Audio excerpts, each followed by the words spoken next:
Welcome back to the Comfy Chairs, a podcast from 123 Limited. This is your host, Kate. There's a great quote from Margaret Atwood. The answers you get from literature depend on the questions you pose. I would submit that we can substitute just about anything for literature here.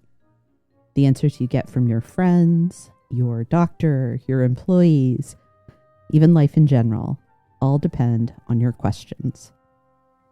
In a recent article from her Substack newsletter, Better Than Fine, today's guest outlined the evidence that illuminates why questions are important. This includes findings that show questions help us learn, while also making us appear smarter and generally more likable. Additionally, questions facilitate deeper connections and improve team performance. Naturally, questions can be a powerful tool for leaders, and like any leadership approach, there are skills, mindsets, and methods that can support your success. Amber Johnson is a consultant who helps leaders achieve uncommon insight. Insight, vision, and clarity are all necessary characteristics for leadership success. As Amber puts it, good leaders aren't the people with the right answers. They are the people with the right questions.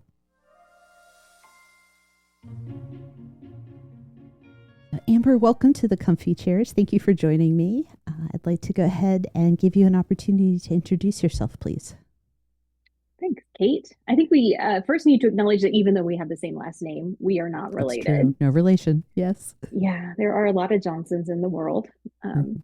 But it's great to be here. I am a Chicago-based leadership development consultant. So I build lots of leadership development programs for companies and then facilitate them and coach their leaders and executives.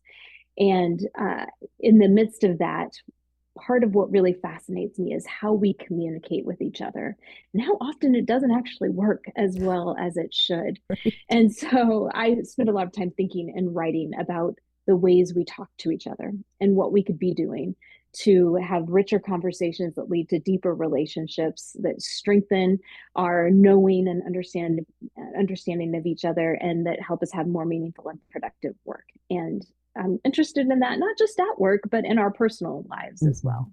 Yeah. I know, even though very focused on the professional setting and leadership in, kind of titular roles, Mm-hmm. it just becomes so evident how these are sort of truths universally acknowledged at the end of the day, Yes. right? That the way we Yeah. talk with people, the way we interact, the questions that we ask of people, the context, the language may tweak a little bit, but leading takes so many different forms, and you don't have to have a title to lead. But one of the things that makes great leadership is great questions too. The way you talk about your work, as we were kind of introducing ourselves to each other and I was researching the work that you do, that uncommon insight that you coach people toward. I love that language. For one thing, the word insight just always feels like a light bulb has come on somewhere. But I'd love to start there with, what and why behind that. When you say uncommon insight, what do you intend by it? And then why do you think that leaders need insight that is uncommon? Yeah, that's a great, thank you for asking that. In fact, no one has ever asked me that. And it is a meaningful phrase to me because I think the world is full of cheap advice. Mm-hmm. And what we've got to get to, and this is what good conversation can do, and good coaching and good consulting as well, is can help us look beyond the obvious to make connections where they need to exist. And I think a lot of times we come into work as a consultant, for example, people bring me in because we've got a problem and they start with all of their problems. And then we start diagnosing and getting what's the real root cause of the problem? How do we fix it? And there is a game of whack-a-mole with our problems. As soon as you bop one down, another one pops up elsewhere. It's just this game of whack-a-mole. And I think uncommon insights happen when you step away from the problems for a few minutes and you actually have a conversation with yourself and with others about what do we really want. Not Yes. what is the problem, but what does the future look like that we want to be a part of? And then we can begin to think creatively. And so that's often where the work of uncommon insight comes from. And then it, comes from other places as well, of working to prevent silos and finger pointing, and actually getting the whole brain power working together on something instead of in these little silos of experience. And then once we can do that, we can think creatively across job functions and even outside of our own industry. How can we bring insights from external sources into our current work? So it leads to there, but it all really starts with saying, let's stop the game of whack-a-mole with our Hmm. problems and have a deep conversation about what we want. Yeah. What is the future we want? I love that because as you were talking, I'm thinking it's not the problem. It's what is, you do need to discuss what is preventing me from getting what I want. But if you can't Mm-hmm. clearly articulate what I want is this thing, then you're just going to be stumbling around indefinitely. Right. This isn't one of the prepared questions I sent to you, but it popped into my head. Um, is there's we do I think that type of diagnostic, the when we're starting out, questions are so important, but you have to get to a point where now we are done with questions and we move to Mm-hmm. answers and action. Mm-hmm. I know the actual answer will always be it depends, right? We're consultants, that's always the answer. It depends. Mm-hmm. It does. But when you think about balancing between the great questions and the great answers, where do you see there being the point where we need to pivot from one to the other? Mm-hmm. I think this is where self-reflection and self-knowing is Beautiful. so Hmm. important, because I think there are some of us, and this is probably me, who I can never have enough information. If there's one stone unturned, I've got to keep going until I Mm-hmm. turn that stone over and consider that possibility. And I need to be told, act when you have 80% of the information you need. Just make a choice at 80%. And then there are other people who are like, well, I've got one idea, let's go for it. And they don't spend enough time asking questions and thinking about, bringing information together. Mm-hmm. They're too impulsive. And so there's people like me who have a hard time stopping the research and making a decision, and then other people who act impulsively. You have to know yourself, know who you are. And on that, it depends is your answer of where do we stop asking questions and start moving towards solutions. Yeah. I think there's a big opportunity too for leaders to actively engage their employees in that process too. So again, not a prepared question, but Mm-hmm. actually I'm going to stop myself now because I think I'll be able to ask this more logically in a little bit. So back to prepared questions then. Okay. Um, Okay.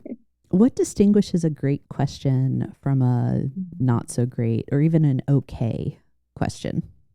Yeah. I think there are two table stakes that have to be true for a great question to exist. And then from there, it depends, to go back to our earlier expression. Yeah. So the first two table stakes are, first, a great question has to be asked with positive regard. So what I mean by that is, asking a question with negative regard is asking a gotcha question, Okay. asking a question I know the answer to, and I'm just trying to point out how smart I am and get you to agree with me. It's asking a question framed in the negative, like, what were you thinking? Mm-hmm. That's a negative question. So when we ask it in positive regard, it's not just removing the negative, it's actually asking it with genuine curiosity. That's the first table stakes of a great question.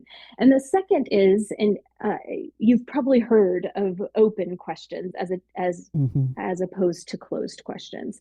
So obviously, a great question is almost always an open question. But what you may not have thought about is how the scale of closed to open is a continuum. It's not just a binary. Mm-hmm. And so, our goal for great questions, especially early in a conversation, is to push it wider open, to have a wider, more curious, more abstract conversation initially before we start narrowing our options, before we start closing our thinking. And that's true with, big work challenges, but it's also true with smaller questions. I use an Mm-hmm. example a lot of a conversation I had with my oldest child, where Sam was reading a book, and I wanted to know, I was trying to start a conversation with my kid. Mm-hmm. Do you like the book? Is a closed It question. is. Yes, no. Yeah. What do you like about the book is an open question, but not an inspired one. What is it about fantasy books that really captures your interest right now Hmm. is a wider open question, and it's going to lead to a better conversation. So we want to great questions have positive regard and are wide open. And then from there, we've got a lot of room to swim around, and I can offer some tips, but starting with those two things, make sure you're asking it with authentic curiosity, positive regard, and that you pushed it as open as you can. Love that. What are the skills of discernment of narrowing those questions that you think Mm, leaders need to develop? yeah. I think emotional intelligence is Hmm. so vital to leadership. I mean, and I would summarize it as read the room.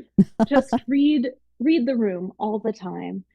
And so one of the real skills that I work on with my clients is what I call naming the dynamic.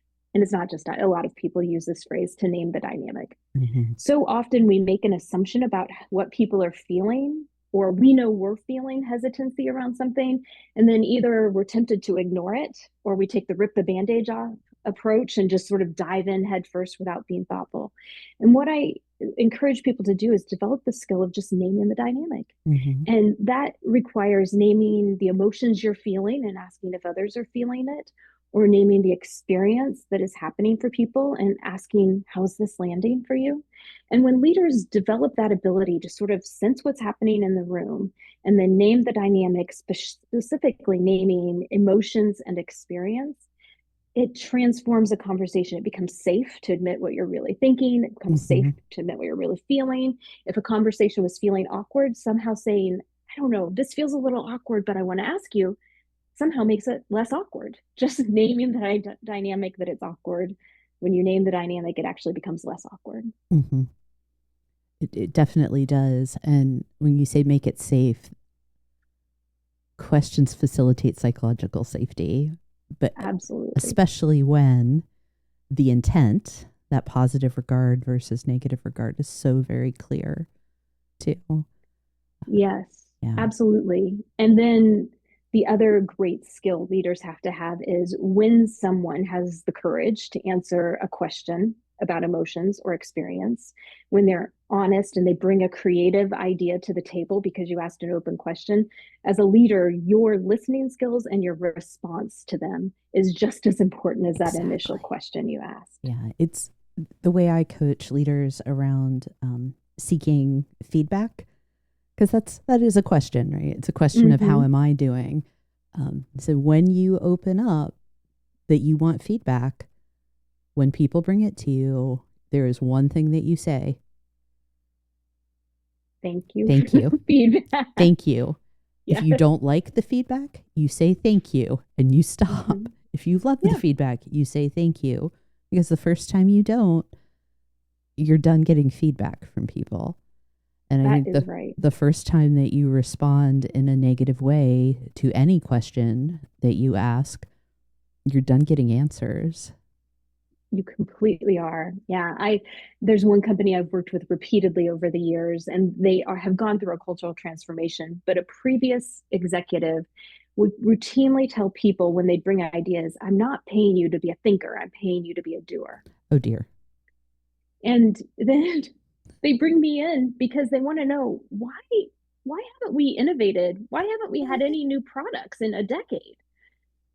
And then we get to the bottom of this conversation and it's like ding, ding, ding, ding, Because of ding. that. That's why, because people were telling me again and again and again, every time I raised an idea, I was told, I'm here to be a doer, not a thinker. Hmm.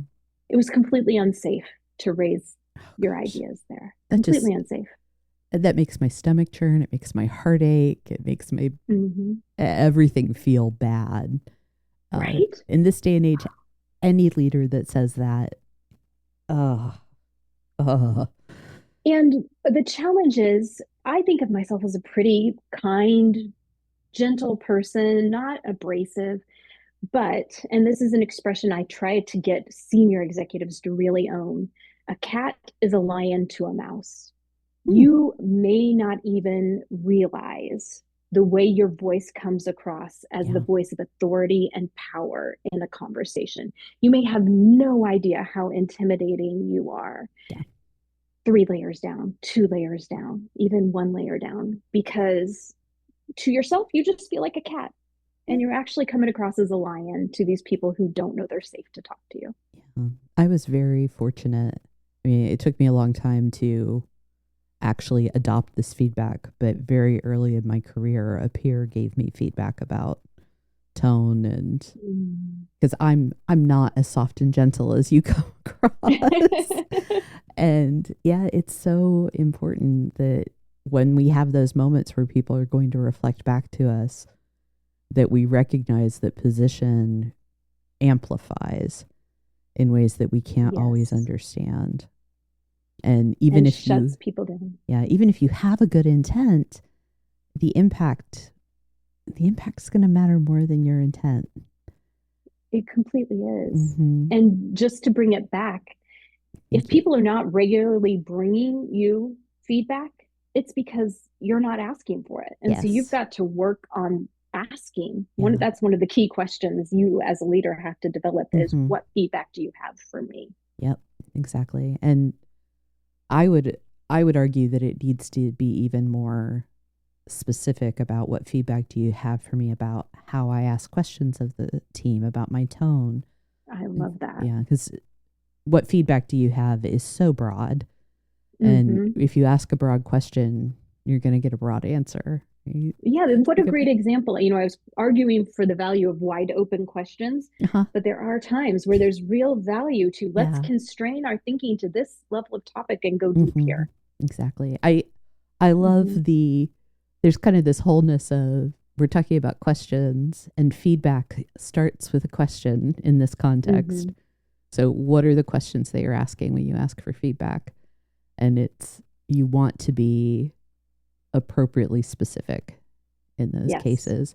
I'm glad you're kind of helping to bring us back too, because I had started to get us down this rabbit trail of leadership and feedback, but back to the primary topic of questions and the cat is a lion, Mm-hmm. recognizing that your questions may not always come across as open and curious, and Yeah. you may have to overdo it a little bit if it's Yes. something that you're just starting.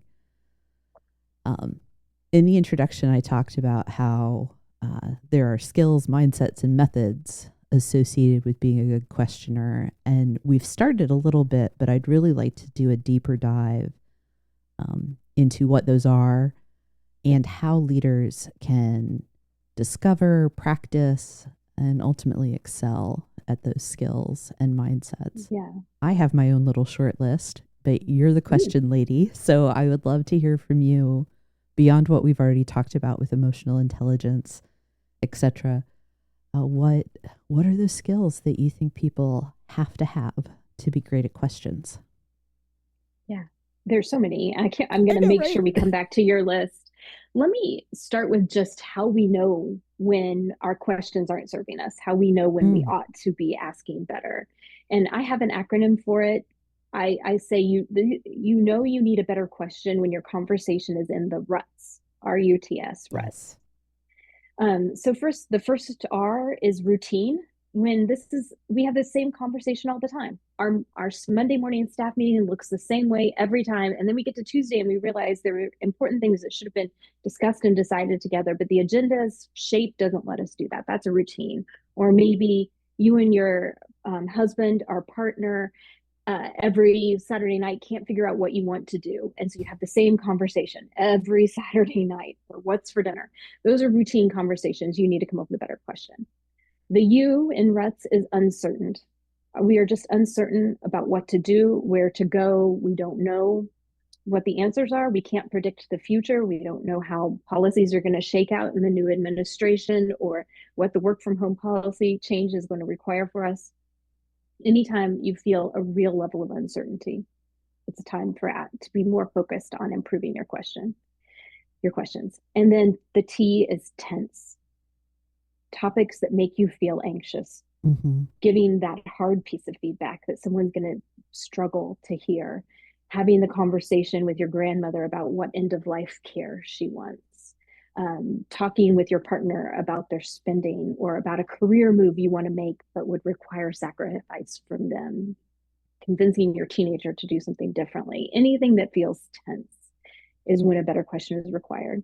And the final one is just super significant. Anything that feels super significant. This is a big choice for our family. This change in business model would shift the way we work. Anytime it's a super significant topic, that's when you need better questions too.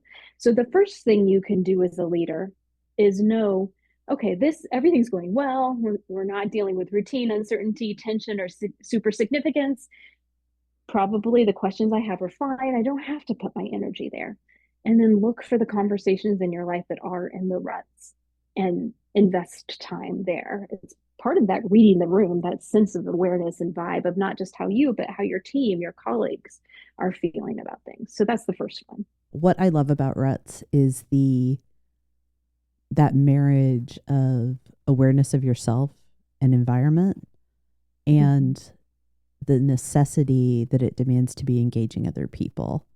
Yes. Conversation. Yeah. But even beyond that, are you uncertain about this? I know, totally a closed-ended question, but even that, getting that yes, no from people of, does this feel tense to you? Do you think this is significant for us? Is this become routine? Understanding from other people, engaging them in not just, I'm not getting the answers I want, but the circumstances that may require changing your questions. I know you have an article where you address that. I'll make certain to link it. Thank you. Because when you mentioned it, I'm like, oh, I read that. This shouldn't be a surprise. Yeah. So what else? What other? Yeah. So once you know, okay, I need to put more time into a question here, I love thinking about how to shift the perspective in the conversation. And this is a trick you can use in the middle of a conversation. We've all had those meetings. Oh my goodness, I've been in them this week, where you just feel like we are going in circles. Nobody knows how to make this decision. We don't know if we have enough information. You feel very stuck. You feel very locked in. And yet, as a group, you need to move yourself to a different place. And so there are just different skills or different ways of framing a question that ask you to shift perspective. So one of the greatest examples of this came from a colleague of mine who is a very high level executive coach. And during the pandemic, she had so many clients who were overwhelmed because they couldn't predict the next week. What is the next week going to look like? If you think back to those early days of the pandemic, we just had absolutely no predictability. And they were so locked in this uncertainty and the lack of clarity that they had no idea how to make business decisions. And their anxiety was heightened. And she would, in coaching conversations with them, say, okay, I want you to tell me about 20 years from now. And they could talk about 20 years from now. And that the act of shifting the short term to the long term gave them some breathing room. And then they could come back and say, okay, maintain that kind of spirit in our company that we want in 20 years. All I have to do today is. And that's a very simple choice. I mean, and anytime anxiety is rising, it often does help to change to the long-term perspective and then come back to the short term because it does put it in perspective. So that's one common shift. Another common shift is to instead of thinking about individuals, think about a system. Or instead of thinking about a system, think about an individual. So I have a friend who runs a healthcare benefits company. And when he's coaching executives, HR executives through how to choose benefits plans, they will often get caught up on that this won't meet this individual's specific need. And he has to help them rise up to the system level and figure out a plan that meets most people. But then, because he's a good and caring person, he brings it back down to, so what amendments can be made that do care for the individual? And so shifting between that short-term, long-term individual system level is so helpful. I also think it's so helpful to shift from judger to learner. This is such a great, Marilee Adams' book does a tremendous job spelling this out. But it's such a great job of, it is so helpful to be able to shift from judge to learner. So if something happens, you learned that you are no longer going to work for this boss that you love. You have to go work for this other person that you don't know as well, and you feel a lot of anxiety around it. You're immediately caught in the judge position of, it's going to be terrible, I'm losing this relationship, it's going to change the way I work, and now I have to prove myself again. You move into this judge position. That feels terrible. When we can ask a question that helps you shift to a learner position, what's here for me in this new opportunity? How can I learn something new? How can I engage in a different way? How might it position me differently in the company? How might it benefit my career? How might it be good for me to get a little distance from this boss who's really kind of more of a friend and maybe not as serving me as well as she should as a result? Yeah. That shift from judge to learner can be so helpful. So that's just a few of the shifts. But when you sort of make a pocket list of, here's common shifts I can help people make, then when you're in that meeting that's going in circles, as a leader, you can pause and say, wait a second, we need to stop thinking about tomorrow and spend it 20 minutes thinking about 2028. Then we'll come back to tomorrow. And that can be so helpful. What I love is it oddly binary. I don't tend to be a either or type of person, but that is elegant because, hey, if we're too in the weeds, let's switch and think about the big picture. Let's get the forest as opposed to the trees. Or we've gotten so far away from what the day-to-day requires from us. Let's come out of that 20,000 foot to ground level. Let's make it work in the immediate. Absolutely. I think, and having that as something in your toolkit, this type of shift, if you can think of it, we're doing X and it's not getting us what we want. What's the other end of that spectrum? Yes. I'm judging right now. Can I learn? Oh, we're not making decisions. We're staying a little too open. Can I flip over and be more, what's the judgment that needs to happen here? And the judger versus learner, I may be diluting that a little bit in this context, but again, giving yourself the luxury of having a binary moment, and can make that happen really quickly. And sometimes in conversation, you have to name for people what you're doing and make it safe for them by saying, hey, I know we're really stuck in the day-to-day. I want to move us to talk about 10 years from now, but don't worry, we'll come back and figure out the day-to-day, because otherwise anxiety rises. Yeah, exactly. Right. Yeah. Well, I like to talk about this as show your cards. I love that. You don't have to keep everything secret. Make it really obvious what you're doing and why. It's not insulting. It's clarity for people. It is. Exactly. And when we don't have clarity, when we have silence instead of clarity, that's where fear grows. Right. That's where anxiety grows. And so that's why it's so helpful to name the dynamic, give as much clarity as you can, connect as many dots as you can. I sometimes call it showing your math. Show your math. Yeah. Here's how we're getting to where we are. This is when we first chatted, Amber, I felt like there was a lot of resonance in the language that we use. Show your cards, show your math. It's but I really enjoy having the chance to speak with someone. It's like, okay, we're definitely on the same wavelength about these things. Yeah. I said I had my own little short list of skills, and what I realized as I was listening to you, I think most of what I've captured for myself in my brainstorming is more mindset than necessarily like an actionable skill.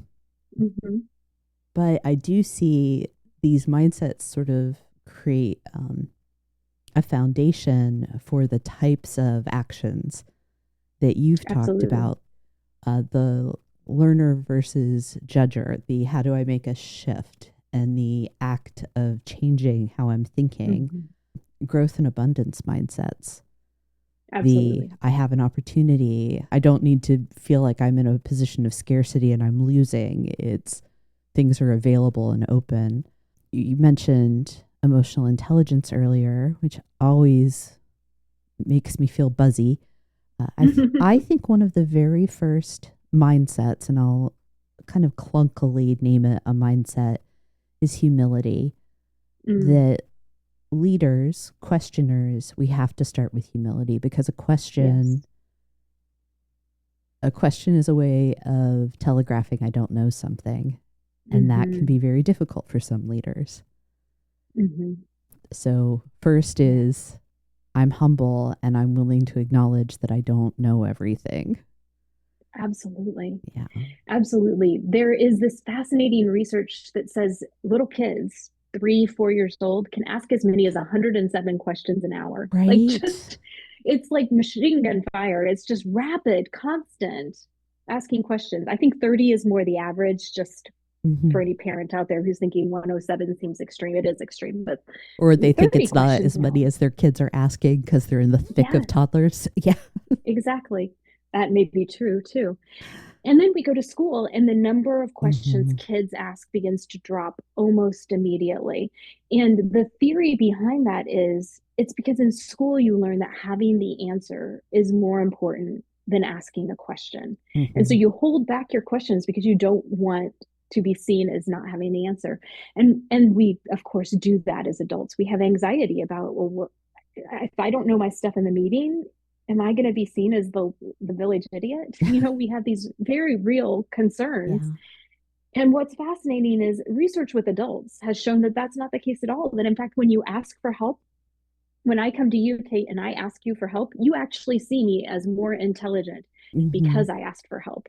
And it's a little bit vain. It's really that Kate thinks, oh, Amber's so smart. She knew I was the person to ask Right. help. But we see the person who asks as more intelligent. And Yeah. I love that. There's ways to ask a question so that you acknowledge your intelligence Hmm. in the process of asking a question as well. But I love that reminder that asking for help, asking questions is actually an indicator of intelligence and not of a lack of knowledge. It's definitely self-serving because I like to ask a lot of questions. So I'm like, well, of course it means Mm-hmm. I'm intelligent. Mm-hmm. But it also, think about, oh, I feel good about you because you're asking me a question and you must think I'm smart. We're Mm-hmm. creating these interdependencies when we seek out other Yes. people, not just the, oh, they like me because I asked them questions so they could showcase their abilities and knowledge, Mm-hmm. but also now there is this link between us Yes. associated with that piece of information or that answer. And if there are more questions, if we can work in a question rich environment, it means that we are deeply connected to each other, both emotionally and knowledge wise. Absolutely. There's even some research that indicates high performing teams ask as many questions as they do make statements. Yeah. And I just love that because if you think about it, if you have a team that's really good at asking questions, it means they're curious. That when you say Hmm. something, I actually want to understand why you said it, why it makes sense from your perspective. Not because I want a chance to like knock the idea down, but because I want to know how it fits with my own thinking and how we can merge these things together, weave them together. And it leads, you can see how over time that would eliminate risks and Oh, settle unknowns and lead to performance. It makes total sense. yeah. I as I'm listening to our conversation and some of the topics we're hitting on, I'm like, oh, I've talked about this with this guest, and oh, that episode covered that, and I had this brief moment, and really, this isn't me just thinking other things while you're talking. I had this brief You're allowed to moment. do that. I know. I just want to be clear. That's not what I'm doing to you, ma'am. But I had this brief moment of like, oh, I keep repeating the same themes: curiosity, humility, questions, Hmm. emotional intelligence. And then when I asked myself, is that a problem? Like, well, no, because these are the important things. Oh my goodness. We Yes. we have to keep talking about things like, are you humble? Are you creating safety? Are you curious and kind with Hmm. people? Because without those approaches that can really show up probably more than anywhere else in the questions we ask of our people, Hmm. without that leadership is just, it's bullying. Yes, So yeah. absolutely. And this is also the most transferable concept capacity you can develop for yourself. Mm-hmm. Because if you are someone who changes jobs regularly and you change industries, you're going to have to change your technical knowledge Mm-hmm. constantly or your industry knowledge constantly. But all of the stuff you learn about leadership and communications is going to go with you. It's going to carry with Mm-hmm. you. And that humility you bring into the situation, it's going to carry with you no matter where you're at. And you're going to learn faster in your new context. You'll pick up those extra new skills faster Mm-hmm. than others because you come into it with that sort of mindset. People will want to support you and help you bridge the learning Yeah. curve. I think humility and curiosity, the natural outgrowth of those things is questions. Mm-hmm. And together, humility and curiosity can create some of the most effective leaders out there because you Mm-hmm. know that you don't know it all. You recognize you need a team and you are hungry to get the answers that your people need and to find the people that can do the work and answer the questions. Um, Yeah. yeah. And if I am the leader, but I accept that I don't have all the answers, then it means in seeking it from other people, I am teaching my team Mm-hmm. to be leaders as well, to bring their ideas forward, to be able to contribute and to question and let's work this out together. So you're actually developing leaders because of it. Yes. Beautiful transition to the question that I said, I think I can bring this up later. Earlier, when I started to go off the rails, uh, what are some of the ways that leaders can coach their own teams to become great question askers? Role modeling, obviously, but Mm-hmm. what else would you recommend? It's a great question. And again, no one's ever asked me that one before. So thank you. How is that not possible? I know. Well, first, role modeling, Mm-hmm. absolutely. Getting into the practice when people bring you a problem, never answer, never solve Yes. it for them. Almost never. I mean, there are some Mm-hmm. exceptions. Emergency situations, solve it, no Yes. problem. Um, but you should always say, "What do you think?" and let them come up with their own solutions. And even if the idea they present is half baked, then when you, as the leader, offer another explanation, you'll be connecting more dots. You'll be helping to grow their thinking and their understanding. It'll give you a very clear picture of where they are in their Mm-hmm. thinking and understanding as well, which is very useful information. Yeah. So one of them, and my expression for this is don't tell me it's raining, bring me an umbrella. So I tell the people that work with me that when you have a problem, don't just come and say, I have a problem. Bring your umbrella, bring your solution. And we Mm-hmm. may not go with the solution. We may want to brainstorm more. And yet, I want you to bring your own thinking, not just the problem, but your thinking around it so that we Yeah. can resolve together. Yeah, I think it could even be I recognize you may not have an umbrella available to you because you don't have the Mm-hmm. experience or it's an entirely new problem that we've never encountered. But even being able to say, here's the problem and I don't know what to do about it yet. Can we talk about it? Yes. Encouraging that again, rather than going Mm-hmm. straight to the solution. Yeah. This actually reflects on one of the mindsets that I think can very much help leaders become better questioners is focus on process over problems or people. Yes, And the very much. how is this happening as opposed to what happened, what went wrong, or who did what. Mm-hmm. I mentioned, no, was it? I'm getting myself a little confused because I also recorded another little standalone episode today. And I mentioned root cause analysis in Oh, that yeah. process of That wasn't asking. me. Yeah, no, it's not. I'm looking. The process of asking those 5 whys and Mm-hmm. really structured RCAs. It's never. You should never be like, well, who did this? Why not? What's wrong? Mm-hmm.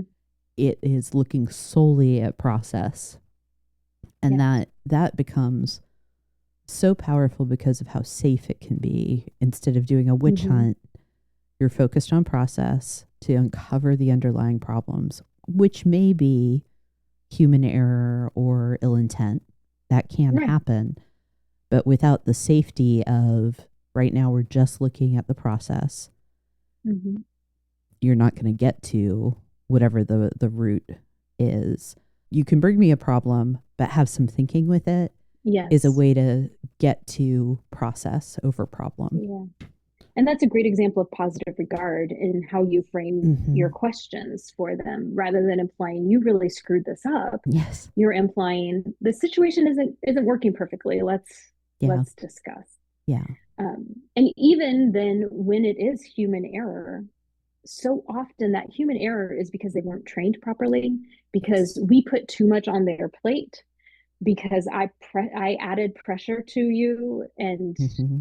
you were trying to think too fast, whatever it is. So much of human error doesn't the blame doesn't reside in one human. It Yeah. resides Oh, in the system's weight on them. yeah. Amy Edmondson from Harvard Business School, the Mm-hmm. queen of psychological safety, has a wonderful failure continuum that shows that just so little of it is actually due to malicious Mm-hmm. intent or blameworthy behavior. Most of it is shared. Most of it is Right. systemic, and we can have positive regard in the way we ask questions when we remember that. Yeah.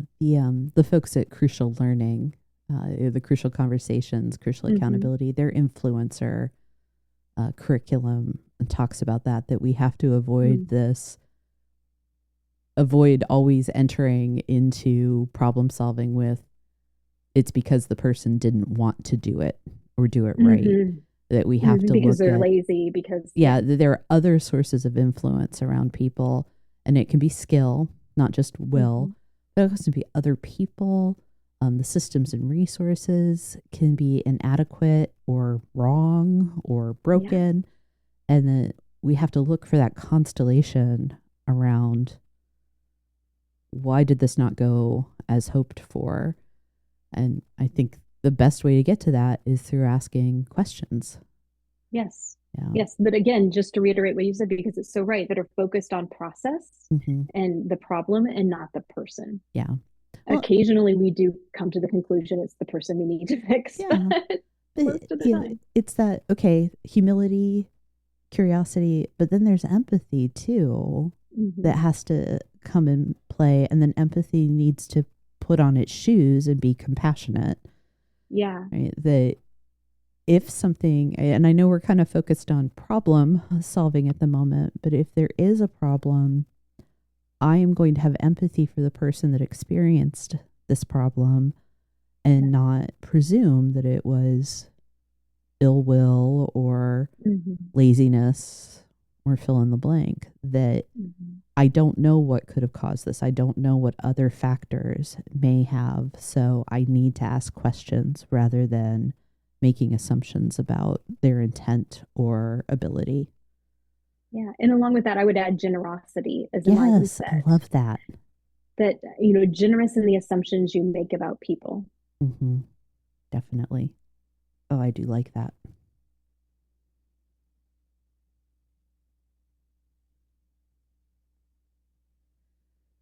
Another practice I think I want to make certain we talk about because I would love to hear your thoughts on it.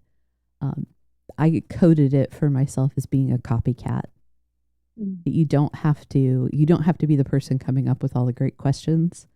If you Yeah. hear them out in the wild, you can adopt them yourself, and use them. And obviously, Yeah. coaches can help you with that. But who are or where are some sources of great questions that you think we all need to tap into? Yeah. Well, I literally have my browser has a tag on it, a tab that is called PQs, powerful questions. And so sometimes when I feel stuck in a conversation, I just click on that tab, open up the Google Doc, and scan it for what could I ask here that would help us get out of one of the ruts that we're in. And so the we can talk about where to find powerful questions next, but the next step is don't trust your memory. Actually write these things down. Yes. Store them somewhere you can, a note app on your phone, whatever it is, store them somewhere you can get to for in your moment of need. I love to listen when someone is in an interview, and there are people who are particularly good interviewers. Trevor Noah is amazing. Fresh Air with Terry Gross, she's Mm-hmm. amazing. Find really good interviewers and listen to how they ask questions, and then sort of dissect the question. What are they doing here? that made that interesting. And often what they're doing is what I call recombination, which is Mm. combining two unlike things to equal a new thing. So an example of that would be, what if a church was more like your neighborhood bar? Mm. We're leading into this conversation of what should church be like by talking about this other place, and it leads to all sorts of different insights. So that's one thing, is to look for people who are doing it well. It often involves recombination. Mm-hmm. I think another great source to study is anytime someone asks you a question and it hits you, it resonates, it makes you think, it shifts your perspective, it unlocks a possibility. Write that question down. The questions you couldn't answer, the questions you have to say, let Mm. me think about it. And then ask, what does this question do? What of it is transferable? And the final place I'll just mention is when you are listening to anything and someone says, that's a really good question, again, ask what that question did. What did that question do in the moment? Beyond that, I think hiring a professional leadership coach and listening to the questions they ask you, or listening to the Yeah. questions your therapist asks you, isn't a bad idea either, because they're usually trying to probe beneath the surface. And so often we keep our questions at this surface level of Mm. who, what, when, where, and it's really why. And as you mentioned earlier, five whys, really deep. Yes. We have to go to get to Yeah. that. The interviewers, that's a wonderful insight. That's uncommon insight, Amber. Yeah, immediately I was thinking about some of the people that I think they ask great questions. That's a fabulous interviewer. Mm-hmm. And they're not quote unquote business people, Mm-mm. right? Sean Evans of Hot Ones, Yes, he does amazing such a great job. interviewer. And one of the things that people like Sean Evans and the other folks that you mentioned who are much Hmm. more highbrow, um, is that they are prepared. They've done their research. So prepared. So Yeah. you don't necessarily have to have a research team supporting you, Hmm. but there's always a place for spontaneous questions. But if Hmm. there is something that's super significant, for example, don't Hmm. wing it. Don't leave it to chance. No. Yeah. Well, and Hot Ones does something that we can do in our real life that's harder to do in our in formal settings like journalism or Mm-hmm. therapy, which is get people out of their normal context. Yes. Get people, have the conversation while you're experiencing something else. I Mm-hmm. often say with teenagers that windshield time is the best time to have a real conversation. Yes. There's something great about not being able to look at each other, but being right next to each other, sort of stuck in a little moving box, that Mm-hmm. is just fabulous for deeper conversations. And so look for places where you can even the power dynamic, especially as a leader. Mm-hmm. Never have a real deep conversation in your office where you're sitting behind the big desk. Look to even the power dynamic and put people in a place where they maybe their hands are busy and you're Mm-hmm. having a conversation. Yeah. We're big proponents of windshield time in this house too, Mm-hmm. for everything. It Oh, just it soothes a lot of ills. It yeah, really does. yeah. Yeah. You know, I think this is the logical next question, even though it's the last one, because I don't totally want to be done with our conversation, but I think that because I'm curious, because I think it's a fun place to go next, Amber, what are Mm-hmm. some of your favorite questions to ask? Mm. You have your PQ tab. I do have my PQ Yeah. tab. Some of my favorite questions don't end with a question mark. Okay. Uh, I want to say so. One of my favorites is, tell me more. Yes. Tell me more, or help me connect the dots, because I absolutely know you've thought this through. I'm not making the connection yet. Can you help me connect the Mm-hmm. dots? um I also love, and I will often do this in coaching, and so this is a great thing for a leader to do with their team in a check-in meeting. Tell me a story about, Mm-hmm. when someone's expressing anxiety about public speaking, say, tell me a story about a time where you felt confident Mm-hmm. after speaking up. Tell me a story about what you think the future should look like. Anything that begins with tell me a story or imagine if is Mm-hmm. usually a great question. Yeah. I also, oh, go ahead. Oh no, just the questions that don't end with a question mark. I love that. Yeah, yeah. I love one of the coaches learn this question all the time. How is that serving you? Mm-hmm. And then you let people dig into that. And now, how is it not serving you? Or how is it not serving us anymore? Mm-hmm. And I ask that about things that are on the surface very much serving us. But then maybe it's not serving us so well if we've just grown so comfortable in it that Mm-hmm. our competitors are innovating. So asking that question is really useful. And then I am also a fan, I've got two teenagers and we try to do family dinner as often as possible. And we bring questions to the dinner table. We always do what's your high of the day, Mm-hmm. or what are you grateful for? Something like that. But we will also just ask absurd questions. And one recently that had us laughing so hard, and this has come from a number of different sources, but the question that we loved was, how much money would you have to be paid to never wear socks again? Hmm. And the dollar range in our answers was wild, absolutely wild.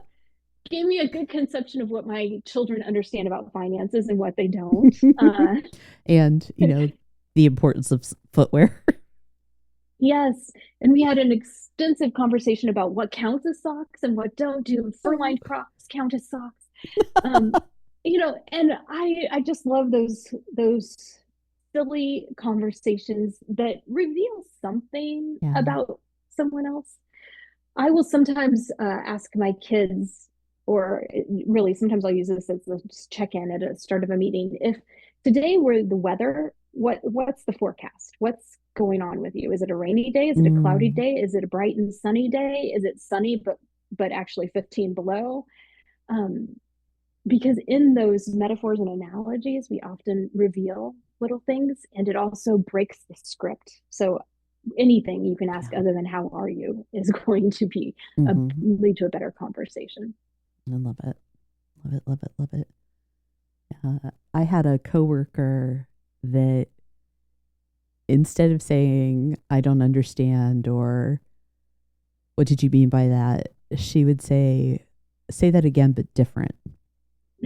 Yes. And I've stolen that from her because for me, you talked about resonance. It was, oh, I need to be clearer. I need to be more concise. I need to translate Mm-hmm. this for somebody that's not inside my head or has my Yeah. experience. Um, and then the ridiculous questions too.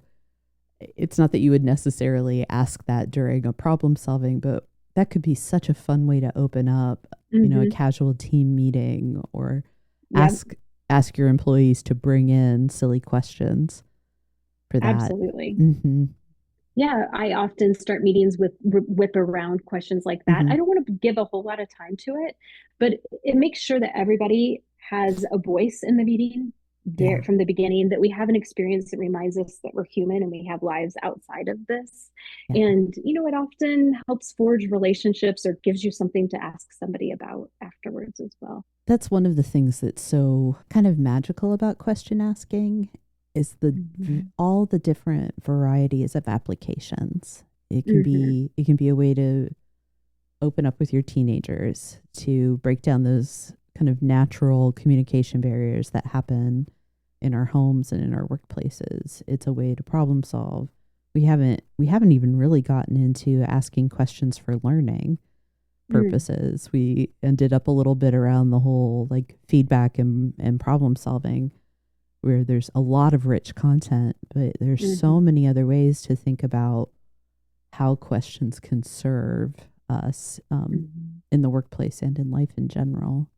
Absolutely. And it really is like a key that unlocks deeper Mm-hmm. relationships and more knowing and this sense of being understood in your personal life Yeah. and at your in your work life. And I think when we have this level of dialogue at work, it leads us to more productive work, Mm-hmm. but it also makes our work more meaningful because Yeah. we're leaving less unsaid. More is out there. Our ideas get heard more, and we Mm-hmm. get to see the brilliance of other people more too. One of the things I was thinking about and what it does for us is it does increase our confidence. Even if it's I have been courageous enough to say I don't know or ask a question, but then Mm-hmm. the appreciation that you can have for other people being the ones who are courageous enough to ask the questions. I suspect that you and I could probably talk for another 5 hours about this. And I would love to even talk with you about the possibility of doing a part 2 where we do focus more on questions for learning. Absolutely. I feel like I don't want to miss that opportunity because there's so much good there. So much good there. I am so excited that there's somebody with your experience and passion focused on this aspect of how to lead better too, Amber. It's wonderful to know that there's somebody in the world doing this work. Well, thank you for that. The way you ask questions reminds me that I am not the only one who values this and who understands the connection that leadership is 99% communication. Yeah. And so we have to be very good at it. Yeah, we do. We definitely do. Personally, I think it starts with question asking. Absolutely. And that's why small children ask so many questions. We can look at that as a model for how our own growth should go, and that we don't ever want to lose that ability to ask the buckets and buckets of questions. Yeah, with humility and curiosity and generosity and empathy, as you said earlier. I love it all. All of it. It's wonderful. Thank you. Well, what other topics should we cover? Like, is there anything in our conversation today that if we don't touch on, you will be mad at me for the rest of our acquaintance? I don't think that's possible. I mean, I've only known you for a few weeks, but I don't think that's possible. And I would certainly ask you why if I was feeling.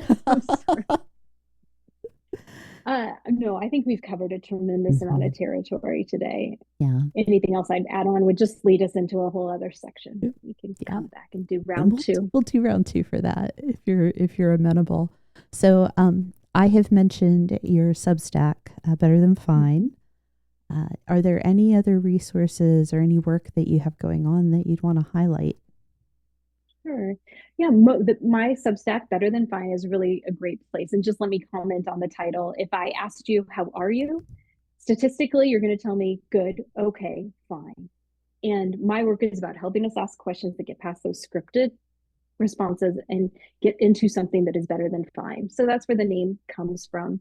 And a new resource available when people subscribe, you get a free download that is 50 alternative questions to how are you. So that's a new resource available to anybody when you subscribe. Subscriptions are free. Plan for them always to be, because I think this is too important for us to put behind a paywall. And so folks should go check that out and ask these questions. And I've got them broken down to questions that are playful that you might want to ask your kids or your best friend over a glass of wine. And then, alternatives are really important and appropriate for any context you're in. That's awesome. Well, are there any last thoughts that you want to share? Any kind of big ideas, key takeaways to close us out? Folks, put real thought into your questions when you know you're in one of the ruts, when the relationship really matters to you. And then assume less, ask more, frame your questions thoughtfully, and listen actively, and you will have deeper, stronger relationships, better understanding, and more meaningful and productive work. Couldn't put it better myself. Thank you so much, Amber. This was great, Kate. Thank you for taking the time and the intelligence you bring to your work. Thank you. That means the world to me. I appreciate it.